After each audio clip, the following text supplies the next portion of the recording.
দর্শক, এবারে নির্বাচনে আওয়ামী লীগ অংশগ্রহণ করছে না কিংবা তাদেরকে করতে দেয়া হচ্ছে না। এটাই তো সত্য। সাথে ১৪ দল অংশগ্রহণ করছে না, জাতীয় পার্টি অংশগ্রহণ করছে, সেটাও এক ধরনের খুব একটা তাদের মধ্যে সতেজ অনুভূতি নেই, না করার মতো করেই করছে।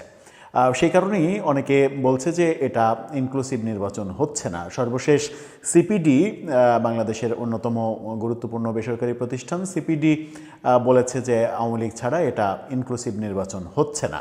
সিপিডির ফেলো দেবপ্রিয় ভট্টাচার্য সহ অনেকেই নানা রকমের মন্তব্য করছেন, যে মন্তব্যগুলো বর্তমান সরকারের কর্মকাণ্ডের মানে সমালোচনা হয়ে যাচ্ছে।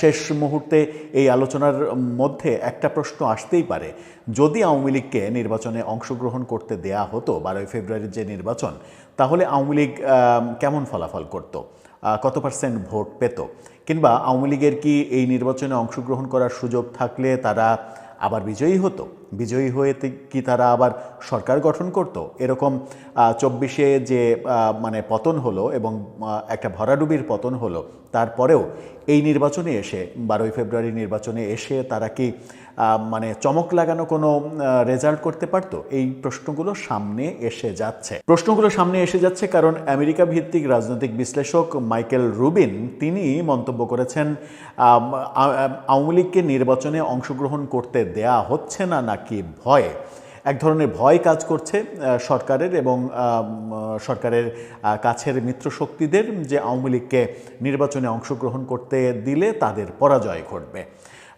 মাইকেল রুবিন এই মন্তব্য কেন করলেন, কোন প্রেক্ষাপটে তার মনে হলো যে আওয়ামী লীগকে নির্বাচন করতে দিলে আওয়ামী লীগ এত ভালো ফলাফল করত, যাতে সরকার সহ রাজনৈতিক স্টেক হোল্ডাররা ভয় পেয়ে গিয়েছে, ভয় পেয়ে যাওয়ার কারণে তাদের রাজনীতি বন্ধ করে দিয়েছে, তাদেরকে নির্বাচন থেকে বাইরে রাখছে। আমেরিকায় একটা অনুষ্ঠানে তিনি এই মন্তব্য করেছেন, যে মন্তব্যটা উঠে এসেছে গণমাধ্যমে।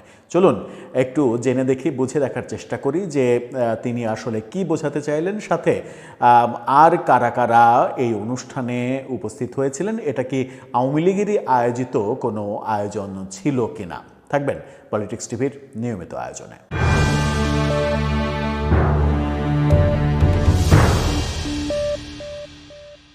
দর্শক, বলছিলাম আমেরিকা ভিত্তিক রাজনৈতিক বিশ্লেষক মাইকেল রুবিন তিনি তার মন্তব্যটা খুবই মানে কি বলবো, যে এই সরকারের জন্য খুবই বিব্রতকর এবং আওয়ামী লীগের বিরোধী পক্ষের জন্য খুবই বিব্রতকর একটা মন্তব্য। তাকে নিয়ে ভারতীয় একটি গণমাধ্যম এই খবরটা সামনে এনেছে। আমেরিকায় একটা অনুষ্ঠান হয়েছে, সেই অনুষ্ঠানে এরকম একটা মন্তব্য করেছেন মাইকেল রুবিন। মানে খুবই গুরুত্বপূর্ণ একজন রাজনৈতিক বিশ্লেষক। তার মন্তব্য অনেক ক্ষেত্রেই অনেকের কাছে গ্রহণযোগ্য হয়, কিন্তু এই ক্ষেত্রে কতটা গ্রহণযোগ্য হবে সেটা আমরা চলুন আলোচনা করে বোঝার চেষ্টা করি। নর্থ ইস্ট নিউজ তারা বলছে, এই একটা ছবি দিয়ে এই শিরোনামটা করেছে, Awami League buried from politics due to fear of electoral defeat, says Michael Rubin as ISD dialogue. ISD ডায়লগে এই কথা বলেছেন তিনি, এই কথা বলা হচ্ছে, অর্থাৎ নির্বাচনে পরাজয়ের ভয়ে আওয়ামী লীগকে রাজনীতি থেকে নিষিদ্ধ করা হয়েছে, আইএসডি সংলাপে মাইকেল রুবিন। আমেরিকার এন্টারপ্রাইজ ইনস্টিটিউটের সিনিয়র ফেলো এবং আমেরিকা ভিত্তিক রাজনৈতিক বিশ্লেষক মাইকেল রুবিনের মতে, অন্তর্বর্তী সরকার জামাত ইসলামীর সাথে মিলে আওয়ামী লীগকে রাজনৈতিক কর্মকাণ্ডে জড়িত হতে নিষেধ করার পদক্ষেপ নিয়েছে, কারণ তারা আশঙ্কা করছে যে একটি সত্যিকারের অবাধ ও প্রতিযোগিতামূলক নির্বাচনে দলটি অপরাজেয় থাকবে। অর্থাৎ তার ভাষ্যে যে আওয়ামী লীগকে অংশগ্রহণ করতে দিলে আওয়ামী লীগ জিতে আবার সরকার গঠন করত, এই ভয় পাচ্ছে বাংলাদেশে অনেকেই, সরকার সহ অনেকেই। ওয়াশিংটন জাতীয় প্রেস ক্লাবে ওয়াশিংটন ডিসি ভিত্তিক institute for strategic dialogue ISD আয়োজিত বাংলাদেশ কেন্দ্রিক সংলাপে তিনি এই মন্তব্য করেছেন এবং বাংলাদেশ কেন্দ্রিক এই সংলাপটা আয়োজন করা হয়েছে। এই খবর দেখে মনে হচ্ছে যে আওয়ামী লীগের আমলের সাবেক পররাষ্ট্রমন্ত্রী আব্দুল মোমেন তিনি হয়তো এই আয়োজনের নেপথ্যে কারিগর হিসেবে কাজ করেছেন এবং এই অনুষ্ঠানে তাকেও দেখা গেছে। অনুষ্ঠানে প্রাক্তন পররাষ্ট্রমন্ত্রী একে আব্দুল মোমেন এবং বীর মুক্তিযোদ্ধা ডক্টর নুরুন নবীর বক্তব্যও ছিল। আইএসডি সভাপতি দস্তগীর জাহাঙ্গীরের সভাপতিত্বে এই অনুষ্ঠান হয়েছে সেখানে। মাইকেল রুবিন তার বক্তব্যে আরও বলেছেন যে প্রতিদ্বন্দ্বী রাজনৈতিক দলগুলোকে পাশে রাখার জন্য আইনি ও প্রশাসনিক যেটা বলা হচ্ছে প্রশাসনিক ব্যবস্থার ব্যবহার বাংলাদেশের রাজনৈতিক ইতিহাসে নতুন নয়। তবে তিনি উল্লেখ করেছেন যে এই ধারণাটি বর্তমান প্রেক্ষাপটে আরও গুরুতর সংকটের দিকে অবদান রাখছে।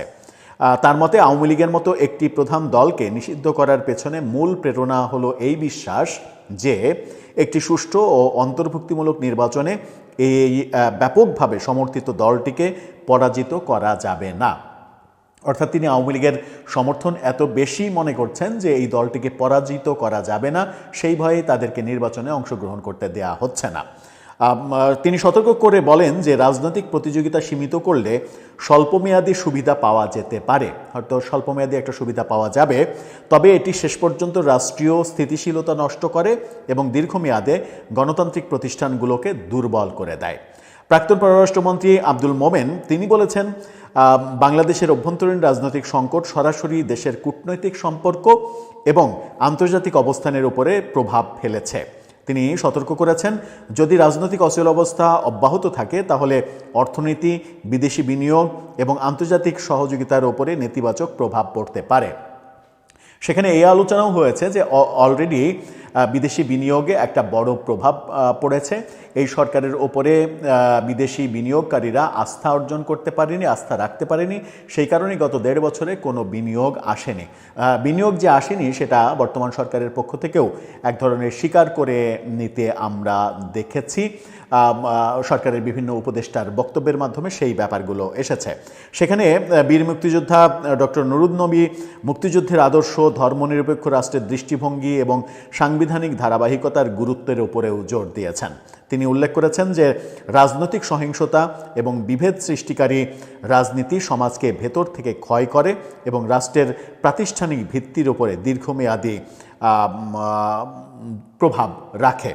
আলোচনায় অংশগ্রহণ করে মানবাধিকার কর্মী ডক্টর দিলীপ নাথ তিনি বলেছেন, বর্তমান রাজনৈতিক বাস্তবতায় মানবাধিকার, নাগরিক স্বাধীনতা এবং আইনের শাসন সবচেয়ে বড় ঝুঁকির সম্মুখীন হয়েছে।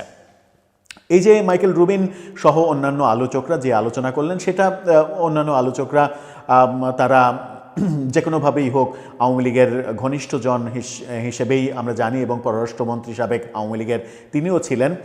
তারা তাদের মতো করে মন্তব্য করেছেন, কিন্তু মাইকেল রুবিন যে মন্তব্য করলেন যে সরকার ভয় পাচ্ছে, সরকার তাদের মিত্র শক্তিদের নিয়ে আওয়ামী লীগকে নিষিদ্ধ করেছে, কারণ নির্বাচনে অংশগ্রহণ করতে দিলে আওয়ামী লীগ জিতে ক্ষমতায় চলে যেত।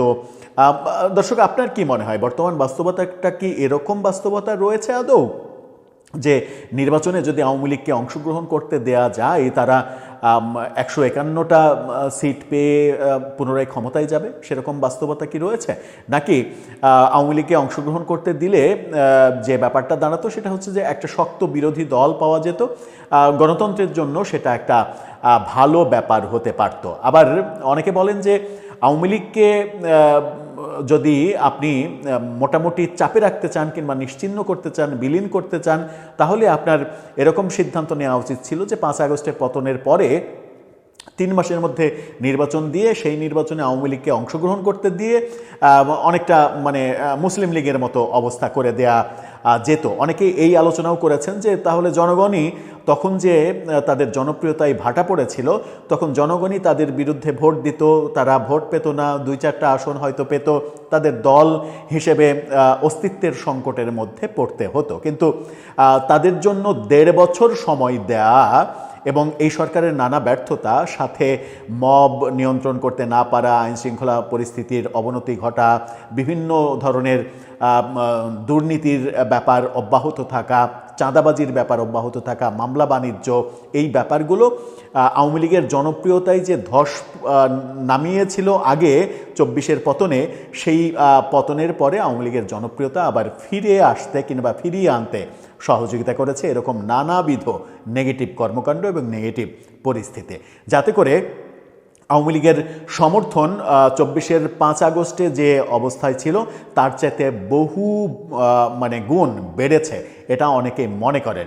এবং এটা কিন্তু সত্য, এটা সত্য বাস্তবতা যে গত 1.5 বছরের উদ্ভূত যে বাস্তবতা যেটা দেখেছি আমরা, অনেকেই এরকম মুখ ফসকে বলেই ফেলেছেন যে আগেই তো ভালো ছিলাম।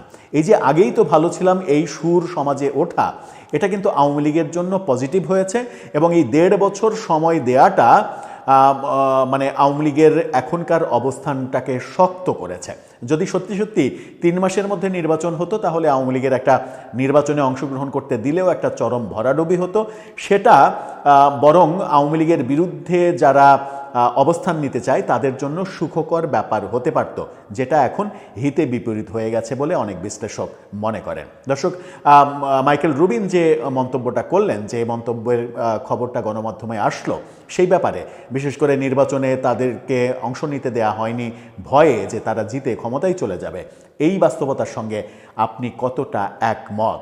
আপনার মতামত জানিয়ে লিখতে পারেন আমাদের কমেন্ট বক্সে।